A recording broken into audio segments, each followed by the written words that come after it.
Hey losers, I'm Coral. Welcome back to my channel. I've had some new subscribers lately.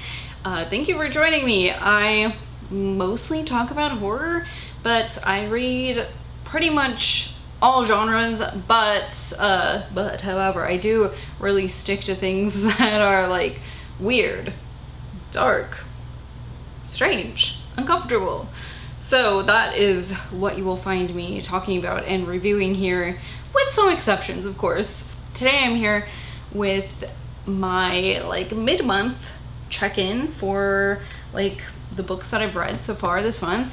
My little half-month reading wrap-up. I am officially finished with my Read What You Own challenge. I was a little mistaken. I thought I had 5 books left, but it's because I hadn't updated my journal at the end of June, or at the end of May, because when I was doing Escape the Readathon, I did not have time to do anything except for read, you know? So I was going off of a Goodreads list that I had made for that, and I realized that I had a finger slip or something, and there was a book added to that was not supposed to be added to that. So I actually was at 94, but no worries, because I read 6 books. Well, I read 7 books this month, but I finished my last book last night for the Read What You Own challenge. So I'm at 100. I did it. I fucking did it, you guys. I can't believe I did it. So anyways, for the stats this month, starting I guess with the Read What You Own challenge, I read 6 books. That counted towards that, which puts me at 100%. What I honestly, when I started this, I was like, I'll be done. I'll be done in a couple months. But that's okay. Anyway, so in total this month I read 7 books. 6 of these were off of my TBR, so those are books I owned previous to this year.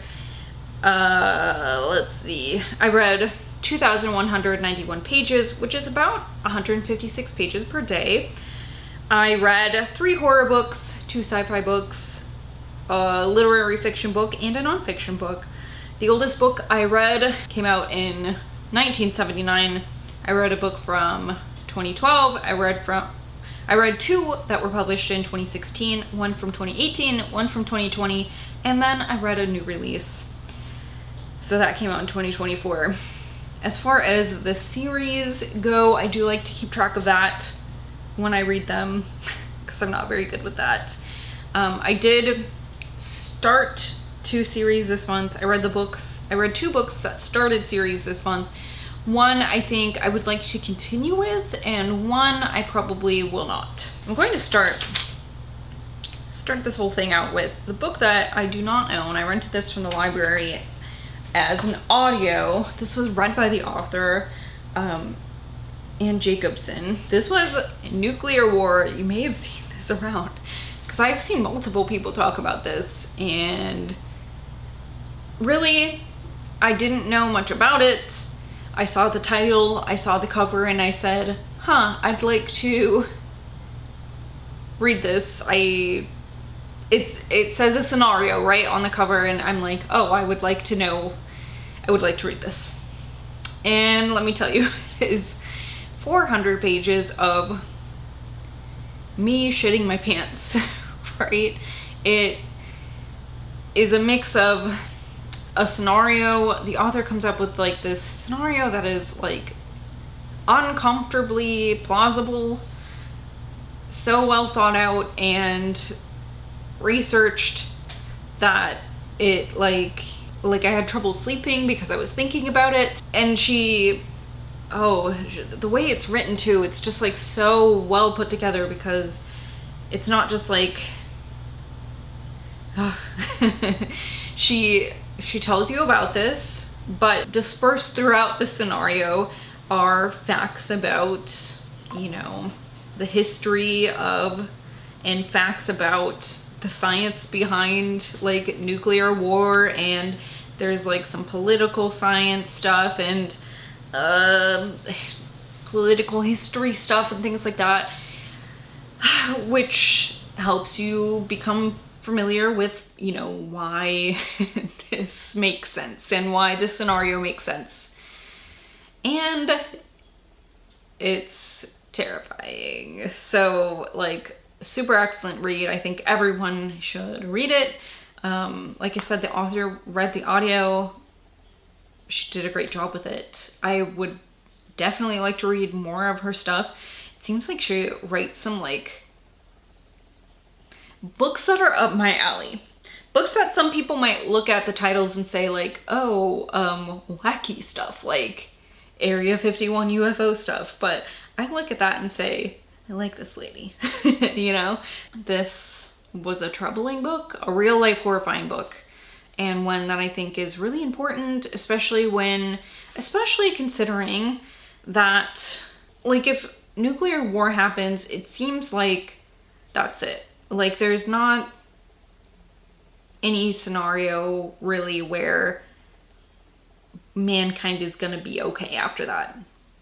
No matter what country starts it and who engages in it, like, that's it. If one idiot leader somewhere decides to do this, we're all going to have to face the consequences, which is certain death, basically, for all of us on Earth, which is really scary.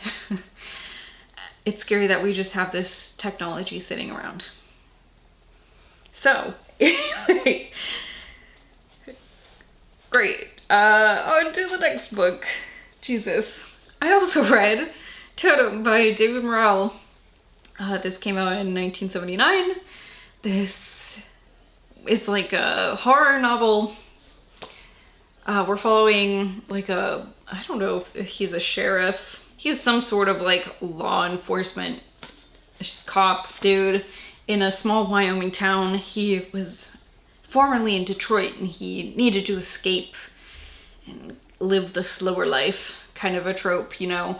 However, he can't escape bad things for forever because there's a crop of like strange deaths and like accidents and weird things happening around town.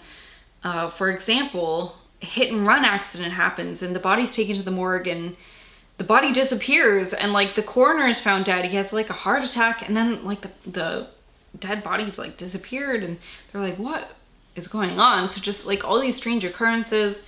And listen, it doesn't say on the back of the book what the cause of this is, so I'm not going to tell you, but you do get to know when you read the book. It's a strange one. I liked this probably not as much as I expected to. I think one of my big problems is that it's very jump aroundy. This was a 250 page book, and I mean, as you can tell, maybe you can see, it jumps around so much. The chapters are very short, but to the point where there was over 120, or not, maybe over 110 chapters in this book, which is kind of crazy for such a short book. And in some of the chapters, it would just be like, he is blah, blah, blah, or it is blah, blah, blah. And it's like, but there are multiple he's and it. So how do I know which he or which it? When my attention span, you know, I can't always sit down and read a whole book in one sitting. Actually, when I was reading this book, I definitely couldn't because I was staying overnight with my nieces and nephews at their house, and they're like 3 and 5 or something like that. So my reading was very broken up. Not a book that I could come back to and like be like, ah, yes, he, who the fuck is he? You know? Anyway, so it was all right. I didn't hate it, but not a favorite. Also, I did learn after reading this that David Morrell also wrote First Blood, which is the Rambo book that got turned into the Rambo movies. Okay, and this was my 100th book for the Read What You Own challenge. This is Wormwood by Chad Lutzke and Tim Meyer. This came out in 2020. This edition I got from Nightworms. It's from Thunderstorm Books. I know that there was one printed before that, but I'm not sure if either of them are in print. This this one caught me off guard a little bit. I think because I've read Chad Lutzke and Tim Meyer both before and have kind of felt a little bit lukewarm about them both. But I thought that their writing blended together seamlessly, like, and by that I mean I could not tell that two people worked on this. Okay, so this is a story about like a 14-year-old boy named Baker who moves around a lot for his mom's job. He really does not have like a place where he feels like home, except for his mom. But that's getting harder as he gets older because, you know, he's a teenager now and that's normal. So now he's at the school and he is maybe like finally making friends. However, they are not the type of friends that you would want your kid to be making. One of them is a boy named Sebastian who is his own age, but the other one is a girl who is a couple years older than them. They are in middle school still, I think, and she is a high schooler, and she is not a very nice girl. Her name is Cass, and she seems like she likes doing bad things and hurting people, being mean to people, like just for kicks. And Baker is really not that kind of kid, but he gets really caught up in this. It's like one of those books where it's like, how far is this going to go? I started to feel like anxious last night as I was finishing this. Like parts of this really made me feel anxious. I was like, please stop what you're doing. Please stop it. And at first I was like, what is even... I felt like there was no explanation for like why the characters were like this, but they you know, they do luckily get some like a little more fleshing out for the most part. And yeah, I mean, this one was one that I read in like 2 sittings, you know, so that's a sign of a good book, I feel like. I also read Sleeping Giants by Sylvain Neuvel. This came out in 2016. I got a used copy of this from Thrift Books, and twice they sent me art copies, but the second time it ended up being signed. So I was like, all right, well, I guess I will keep this one, which is kind of cool, but like also wish they would stop selling people art copies that are clearly fucking arcs, because that's not what I'm paying for. This is a sci-fi book about these ancient alien artifacts that are being found around, well, it starts with a hand that is found in like a crater in the earth, and years and years later the little girl who like stumbled across this hand becomes a scientist and is like put on this project to find the rest of like the body parts to put this like mecha basically together, and to find out why these are here, where they came from. And it's told in a really interesting way. It's like an unknown narrator or an unknown interviewer really is what it is, because it's told mostly through like interviews, sometimes through communications, as if you're like reading the files afterward. I mean, all the chapters are like file number 120. This one says interview with Vincent Couture. That part was interesting to me, but I feel like for me this book really didn't get intriguing until very nearly the end, and so I don't think I will be continuing on with this series. I know people really liked this, and like I like the idea of it, but it's like I only have so much time in my life. So if you can't hook me, if you can't get me with the first book, then that's it for me. There is one lady who was like, ooh, you are so terrible, but like she was like barely in it, and I wish she would have been in it more so I could hate her more. Okay, and probably my favorite book this month, Disappearance at Devil's Rock by Paul Tremblay. This also came out in 2016. I chose this because it takes place in the summer. I like to read summery books in the summer horror, and I think that this really scratched that itch for now. I mean, I continue to do that through the summer. This is about a mother, Liz, who gets a call one night. Oh my God, I just can't imagine this feeling. She gets a call one night. Her son is supposed to be staying at his best friend's house, and it's his best friend on the phone, and he's asking, hey, did Tommy come home? And she says, no, Tommy did not come home. He's supposed to be with you. And his friend says, we were in the woods and he ran off and we thought he might have gone home. We don't know where he is. So now Tommy is missing. So it's like this search. I don't know, these like sort of like supernaturally things are happening a little bit. Liz is like a single mom. She also has a daughter who is a few years younger than Tommy. Tommy is also like middle school age. So the daughter Kate is like, she's actually like my daughter's age, like almost entering middle school age. And God, this is just so goddamn fucking sad. It's like really grief heavy book, obviously. And it really goes somewhere where I did not expect. And okay, I mean, my reviews are spoiler free, but I had to talk about something that might go into spoiler territory. So I'm gonna hold down my book. I'm gonna talk about this for a minute. If you don't want to hear it, skip forward until I hold my book back up, and then you'll know I'm done. So I'll put down the book, we'll say what I want to say. If you don't want to hear it, skip forward. When I hold the book back up, I'll be done. So it was really fucking weird because last weekend, I watched the movie Lake Mungo again. I had seen it before, and I watched it again. I've had this book sitting on my shelf for years. What a weird coincidence, because like this book is like undoubtedly inspired by Lake Mungo. And the end, oh my God, the end, I just like, I was like frozen in place for a second. Like my body stopped moving. Like it was like I was hovering above myself. Like I dissociated for a second. I was like, what?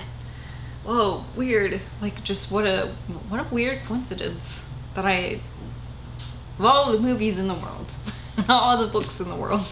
I mean, not that this means anything. It's just such a weird coincidence that I did that. And like I said, I've seen Lake Mungo before, and I probably would not have picked up on that though if I hadn't watched it again. Like literally like 2 days before I picked this book up. So strange. So I thought this was so excellent. Probably my second favorite Paul Tremblay book when it comes down to it. I would say I liked it so much. I thought it was so good. Next, I read The Middlesteins by Jami Attenberg. This I've just had for so long. I saw it on my shelf when I was doing my unhaul video, and I was like, I should read this. I got it. I don't remember why I picked it up. But I did. Like why I bought it in the first place, but I did, and I've had it for so many years and I've never read it. So I read it. And this is like a literary fiction book. This came out in 2012. And this is one of those books where we really just follow a family, kind of like a slice of life book, but it really centers around the mother Edie. Edie likes to eat in a way that is putting her health at risk, and her family's worried about her. And you know, it just really like, it goes back into like Edie's past. It goes, you know, it talks about her children and their lives and how it's affecting them. And listen, I'm not gonna share my opinions on any of that, or you know, I don't even really know if the author has a message here. But I will say that I was so upset at the ending, and I wish I could share it in more detail, but I just thought that the ending made me so mad. The ending made me so mad in this. I really felt like there was no, like, there were all these problems brought up and we don't really get a real conclusion to anything. It's truly like a slice of life, as in we get a snapshot and that's it. So I didn't hate this book, but I don't know if I particularly also liked this book when I think about it. It made me hungry. She talks about eating, like vinegar, salt and vinegar chips, which I like. And she talks about eating them with onion dip, which I don't really eat, but like, I'm thinking no, that might be really good together. Maybe I'll make like some, okay, listen. People know about like the ranch dip with sour cream, right? Ew, you gotta make it with Greek yogurt. That is the best. It is like tangy and delicious. You get more protein, and I think it tastes better. I think it tastes way better than with sour cream. I just don't like sour cream anyway. It's much better. I think I might make that and get some vinegar, salt and vinegar chips and see if that's good. I feel like that would make me feel so bloated from all the sodium. Anyway, last book here we're going to talk about is Outpost by W. Michael Geer. I pulled this out of my star jar this month. This is a sci-fi book. I'm like 100% sure that somebody at some point commented and recommended this book to me. And this is like something I want to do, is to go through all my videos and write down all my recommendations that people have given me and like make sure I put them in the book, so that when I read them I can be like, oh yes, this is the person who, but I haven't done that. So if you are the person who told me I should read Outpost, thank you. I really liked it, actually. This was published in 2018 and this is a sci-fi book. This was good. I think I want to read more of these. This is about, okay, well this is like really kind of complicated, and when I read the dust jacket, I was like, this has too much going on.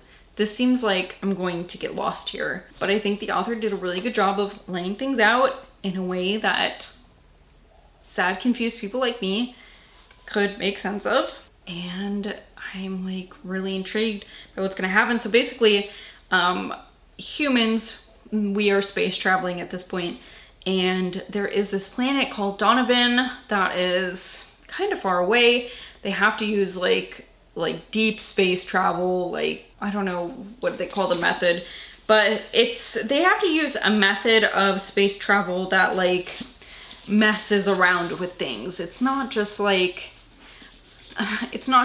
a normal flying in a ship travel, you know, like they have to do some weird shit, right? So supplies don't get there often. It's way fucking out there, and the people who live on Donovan are like half feral at this point, because they are like, basically it's like a frontiers town, because they're living off the land.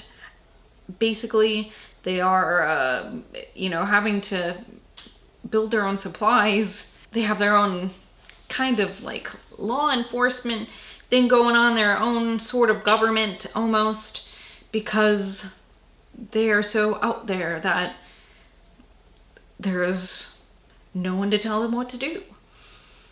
So now when finally like a government ship, I suppose it is, like finally makes its way to Donovan, they're like, we're here to tell you what to do, and the Donovians are like, the fuck you are, buddy. I mean, they are slightly like that, you know, and like there's a little bit of ruckus, but you know, the lady in charge on Donovan is trying to smooth things over and stuff, but man, there's just really so much going on. There's like a ship that was supposed to be on Donovan, on its way to Donovan before the one that arrives, that's like missing. There is like this man on the ship that has arrived that is like a criminal. Oh, he's such a great villain. I can't, like, this is one of like the main reasons why I want to read the next book. There's like strange things with like the space travel. I really liked the main character, Talitha. Wait, no, not Talitha. That's from a different book. I really liked the main character, Talina. I thought she was like a tough badass without being like too much of a caricature, you know. And like the planet itself is really interesting, and I really loved it. Like almost felt westerny. It was like very like a frontiers town, you know. That's what it felt like. So yes, definitely think I'm gonna pick up a sequel, which surprises me. So yes, if you're out there, whoever recommended Outpost, thank you so much. Let me know if it was you. I'd like to thank you. But that's it. Those are the 7 books that I've read this month so far. I'd like to know if you've read any of these, what you thought about them. What have you read so far this month that you've really enjoyed? Tell me all about it. As always, I've got all the links to like my social media, my link tree with links like my affiliate links for Book of the Month, Everand, Libro FM, which is an audiobook service, my Pango bookshop where I'm slowly listing things from my giant book on haul. If you haven't watched that, ooh, that is chaotic, but kind of fun. Once again, though, thank you so much for watching. I will see you guys later. Goodbye.